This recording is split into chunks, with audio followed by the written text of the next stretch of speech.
क्या है केदारनाथ का महत्व?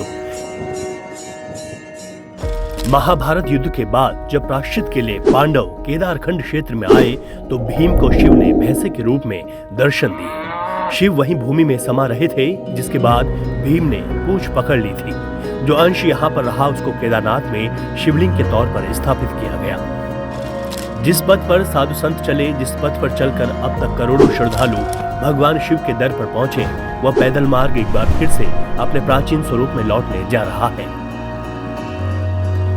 2013 की आपदा में रामबाड़ा होकर गरुड़ चट्टी होते हुए केदारनाथ जाने वाला रास्ता पूरी तरह ध्वस्त हो गया था। उत्तराखंड लोक निर्माण विभाग जल्द इस पर काम शुरू करने जा रहा है। रामबाड़ा से गरुड़ चट्टी होकर केदारनाथ पैदल मार्ग की दूरी और समय दोनों में कमी आएगी। केदारनाथ धाम जाने के लिए जो पैदल रास्ता है उसमें रामबाड़ा से गरुड़ चट्टी वाला जो है पोर्शन वो खराब हो गया था। 2013 में जो आपदा आई थी उस तरफ का रोड खराब हो गया था, तो उसमें एक प्लान किया गया था और उसमें फॉरेस्ट की सहमति मिल गई है। तो उसमें काम स्टार्ट करने की कार्रवाई गतिमान है, इसमें टेंडर किए जा रहे हैं। ये जरूर है कि वो कम फॉरेस्ट में होने की वजह से उसमें कम चौड़ाई का हमको लैंड ट्रांसफर हुआ है। तो अभी हम लोग ये कर सकते हैं कि दोनों तरफ से हमारे पास रोड होगा। जैसे नदी के एक तरफ से रोड अभी है, दूसरी तरफ से हम नया बना रहे हैं, तो वन वे टाइप से यूज कर सकते हैं। और आगे हमने ये प्लान किया कि हम एक और जितनी विड्थ अभी है उतना और फॉरेस्ट लैंड ट्रांसफर के लिए प्लान करें।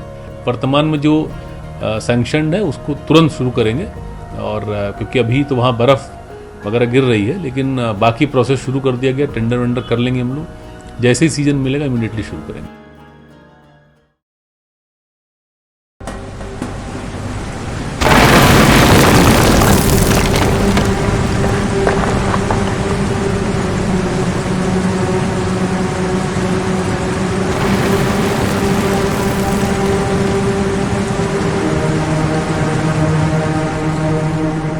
दो 2013 की आपदा आज भी लोगों के जहन में ताजा है। कैसे उस समय जल प्रलय ने तांडव मचाया था, कई जिंदगियां काल कवलित हुई थी, केदार घाटी का मूल स्वरूप भी बदल गया था। इस भीषण आपदा में केदारनाथ जाने वाला पुराना रास्ता पूरी तरह ध्वस्त हो गया था। बीते 10 वर्षों में प्रयास कई हुए, लेकिन मामला आगे नहीं बढ़ा। अब मार्ग बनने का रास्ता साफ हो गया है। इस मार्ग का बनना इसलिए भी जरूरी माना जा रहा है क्योंकि मौजूदा पैदल मार्ग में कई बड़े एवलांच आते हैं और यात्रा के दौरान खतरा पैदा करते हैं। खासकर छोटी लिंचौली के इलाके में एवलांच का खतरा ज्यादा बना रहता है। यही वजह है कि तमाम रिसर्च के बाद यह तय किया गया कि केदारनाथ जाने वाले पुराने रास्ते को ही बनाया जाए। आदिगुरु शंकराचार्य जी द्वारा जब केदारनाथ धाम की स्थापना की गई, उसके बाद संत रामदास अपने संतों की टोली के साथ यात्रा के इस पड़ाव पर पहुंचे। उसी समय से इस स्थान का नाम रामबाड़ा पड़ा।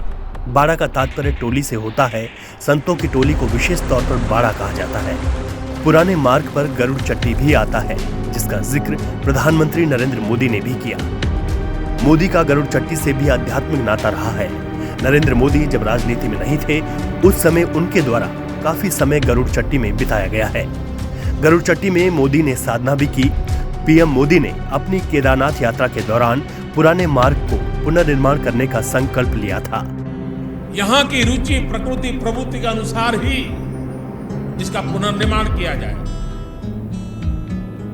उसमें आधुनिकता होगी, लेकिन उसकी आत्मा वही होगी जो सदियों से केदार की धरती ने अपने भीतर संजोए रखा हुआ है। ऐसा पुनर्निर्माण करने की दिशा में इसका काम। अब राज्य की धामी सरकार पीएम के सपने को साकार करने जा रही है। विभूषण रेंगार प्रिय ईश शिवा सलालित अंतक नाशन गौरी समेत